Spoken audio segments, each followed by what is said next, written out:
லைஃப்பில் எல்லா நாட்களுமே ரொம்ப சந்தோஷமானதாக அமைஞ்சிடாது. என்னைக்காச்சும் நம்ம ரொம்ப லோவாக ஃபீல் பண்ணும்போது நம்ம மனசுக்கு ரொம்ப பிடிச்சவங்க ரொம்ப நெருக்கமானவங்களை தேடி தான் போவோம். அந்த மாதிரி சமயங்களில் நான் நேராக இவரை பார்க்க கிளம்பிடுவேன். சின்ன வயசுலேருந்தே சந்தோஷமோ துக்கமோ இவர் கூட மட்டும்தான் ஷேர் பண்ணியிருக்கேன். ஸ்டார்டிங்கில் நான்லாம் கோவில் போகிற பர்சனோ இல்லை பக்தி பரவசமோலாம் கிடையாது. மனசில் நினச்சாலே போதும் அப்படின்ற ஒரு தாட் உள்ள பர்சன் தான் நான். கடவுள் இருக்காரா இல்லையா அப்படின்ற டிபேட்குள்ளெல்லாம் நாம் போக வேணாம். இருக்குன்றவங்களுக்கு இருக்காரு, இல்லைன்றவங்களுக்கு இல்லை. தென் கடவுள் நம்ம கேட்டது எல்லாம் கொடுப்பாரா அப்படின்னா கண்டிப்பாக கிடையாது. நமக்கு எது தேவையோ எது அத்தியாவசியமோ அதை கரெக்டான டயத்தில் கண்டிப்பாக கொடுப்பார், கொடுத்தும் இருக்கார். நான் இருக்கேன் அப்படின்னு பல சந்தர்ப்பங்களில் எனக்கு உணர்த்தி இருக்கார். சிலர் இவர் குழந்தையாக பார்ப்பாங்க, ஒரு சிலர் இவர் அப்பா ஸ்தானத்தில் வச்சு பார்ப்பாங்க, இன்னும் சிலருக்கு அவர் ஒரு நல்ல ஃப்ரெண்டாக பார்ப்பாங்க. எனக்கும் அப்படி தான். சின்ன வயசில் நான் ஸ்கூல்லேருந்து வந்ததும் நேராக இவர்கிட்ட போயிடுவேன். அன்றைக்கி ஸ்கூலில் என்னெல்லாம் நடந்தது, ஃப்ரெண்ட்ஸ் கூட நான் என்னெல்லாம் பண்ணேன், ஃபுல் டே என்னெல்லாம் நடந்ததோ அது எல்லாத்தையும் அவர்கிட்ட ஷேர் பண்ணுவேன்.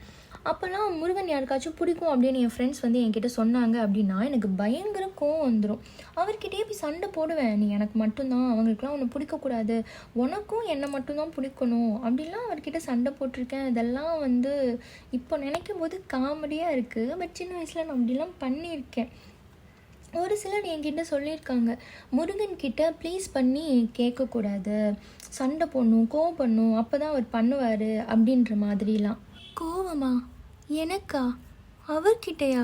வரவே வராதே அப்படின்னு இருக்கும். கோவப்பட்டு நான் பேசாமல் கூட இருந்திருக்கேன். அந்த டைம்லலாம் பேசாமல் இருந்துடுவியா அப்படின்னு செம்மையாக வச்சு செஞ்சு விட்ருவேன். அப்புறம் முருகா அப்படின்னு அவர் காலிலேயே விழுந்துட வேண்டியதான். எக்ஸ்ட்ரீம் கோவம் வந்தால் கேட்குற ஒரே வார்த்தை இதுதான், ஏன் முருகா இப்படி பண்ண அப்படின்னு கேட்பேன்.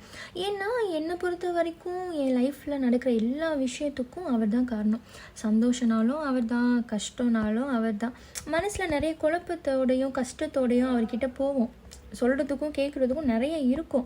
ஆனால் அங்கே போய் அவர் முகத்தை பார்த்ததுமே எதுவுமே தோணாது. கண்ணில் இருந்து பொலன்னு கண்ணீர் தான் கொட்டும். எப்போதும் என் கூடவே முருகா அப்படின்னு மட்டும்தான் அவர்கிட்ட கேட்க தோணும். வேறு எந்த வார்த்தையும் வாயிலிருந்து வராது.